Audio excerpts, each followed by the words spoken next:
magdulot ng maluhang mga problema sa atay. Maaari itong maisalin sa pamamagitan ng pagkikipagtalik ng walang proteksyon mula sa buntis na may hepatitis B patungo sa sanggol at paggamit ng hepatitis B infected na mga karayom o pagsalin ng dugo.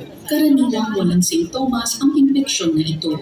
Ngunit kung ito ay naging maluha, maaaring magdulot ito ng mga sintomas tulad ng paninilaw, pangangati ng balat, lagnat, pagsusuka at pananakit ng tiyan. Ang mga nabanggit ay maaaring indikasyon ng pagkasira ng atay o cirrhosis, liver cancer at maging sanhi ng kamatayan. Ang pinakamainam na paraan upang maiwasan ito ay ang pagtanggap ng bakuna laban sa hepatitis B. Mahalaga rin ang pag-iingat sa pakikipagtali, paggamit ng ligtas na kagamitan at pagsusuri para sa mga taong may mataas na panganib. Ang Taguig ay isa sa mga kauna-unahang LGU sa bansa na nagsagawa ng Hepatitis B Management Program noong taong 2020 sa bisa ng DOH Department Memo No. 2019-0062 for Integration of Chronic Hepatitis B Management in Selected Health Facilities in the National Capital Region and Region 3. Ito ay nilagdaan noong ika-22 ng Enero 2019 na nagbigay daan sa pagpapatupad ng Taguig City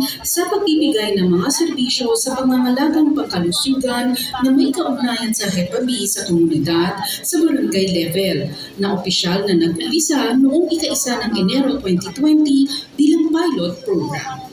Mula 2020 hanggang March 2026, nakapagtala ang programa ng 117,058 na mga pasyente na isinuli para sa hepatitis B.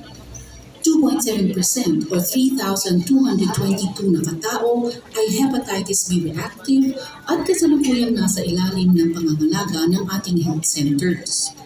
Sa pagbabakuna laban sa hepatitis B, nakapagtala ng 16,739 na hepatitis B vaccines ang naibigay sa high-risk adult population tulad ng buntis, partner ng hepatitis B positive patient, male having sex with male, people living with HIV, mga estudyante at nagtatrabaho sa healthcare industry, overseas Filipino workers, at dialysis patients. Nakapagbigay naman ng 189,787 hepatitis B vaccines sa pediatric population.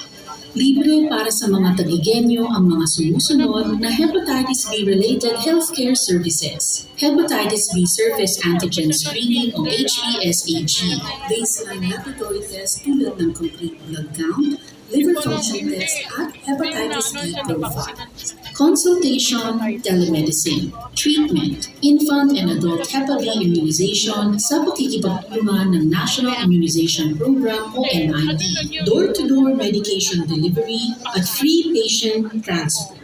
Sa pamamagitan ng tamang impormasyon, maagang pagpapates at pagbabakuna, tiyak na makakaiwas ang bawat isa laban sa hepatitis B.